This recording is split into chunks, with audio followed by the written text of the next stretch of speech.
कि विभिन्न बोलियों को, भोजपुरी, अवधी, ब्रज और बुंदेलखंडी को इस सदन में सम्मान मिल रहा है और हमारी सरकार तो इन सब के लिए एक एकेडमी का भी गठन, अलग अलग एकेडमी के गठन की कार्रवाई को भी आगे बढ़ा रही है। ये सभी हिंदी की उपभाषाएं हैं, यानी हिंदी की बेटियां हैं। भाषा की समृद्धि के आधार हैं और हमें इसका स्वागत करना चाहिए। ये सदन साहित्यिक, केवल विशुद्ध साहित्यिक और व्याकरण से के विद्वानों की नहीं है, आम जन का प्रतिनिधित्व करने वाले माननीय सदस्य समाज के विभिन्न तबके से आए हैं।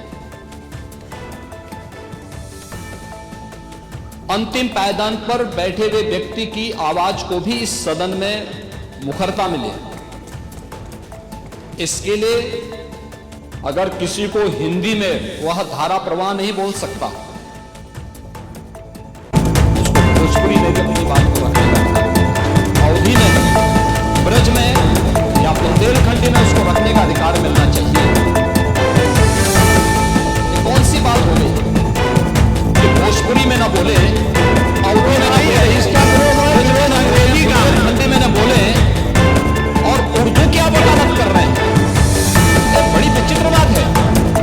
आप मुझे बताइए, मैं इसीलिए कहता हूं कि आप समाजवादियों का चरित्र ही इतना दोहरा हो चुका है, इतना दोहरा हो चुका है कि अपने बच्चों को भेजेंगे इंग्लिश पब्लिक स्कूल में और दूसरों के बच्चों को बोलेंगे कि एक गांव के उस विद्यालय में पढ़े जहां संसाधन भी नहीं है। ये दोहरा आचरण और जाकी रही भावना जैसी प्रभु मूर्ति देखी तिन तैसी, यह तो आचरण आप लोगों का है।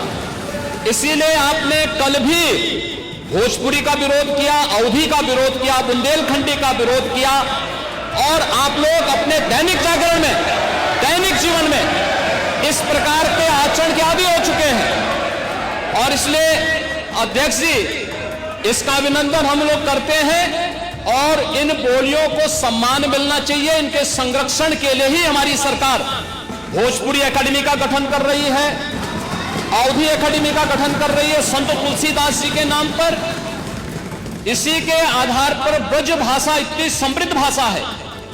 सूरदास जी ने अपनी सभी रचनाएं उसी भाषा में दी हैं। संत तुलसीदास जी ने अपनी कालजयी रचना रामचरितमानस, जो इस सदन में ही नहीं, उत्तर भारत के अंदर और भारत से प्रवासी हुए जितने भी ऐसे लोग हैं जो मॉरिशस में या दुनिया के फिजी में या दुनिया के किसी देश में गए, उनके संकट काल में रामचरितमानस ही तुलसीदास जी का अवधी भाषा में रचा गया रामचरितमानस ही उनका सहारा बना था। और आज जब उसको सम्मान मिल रहा है तो आप उसका विरोध कर रहे हैं। बड़ी विचित्र सी स्थिति है।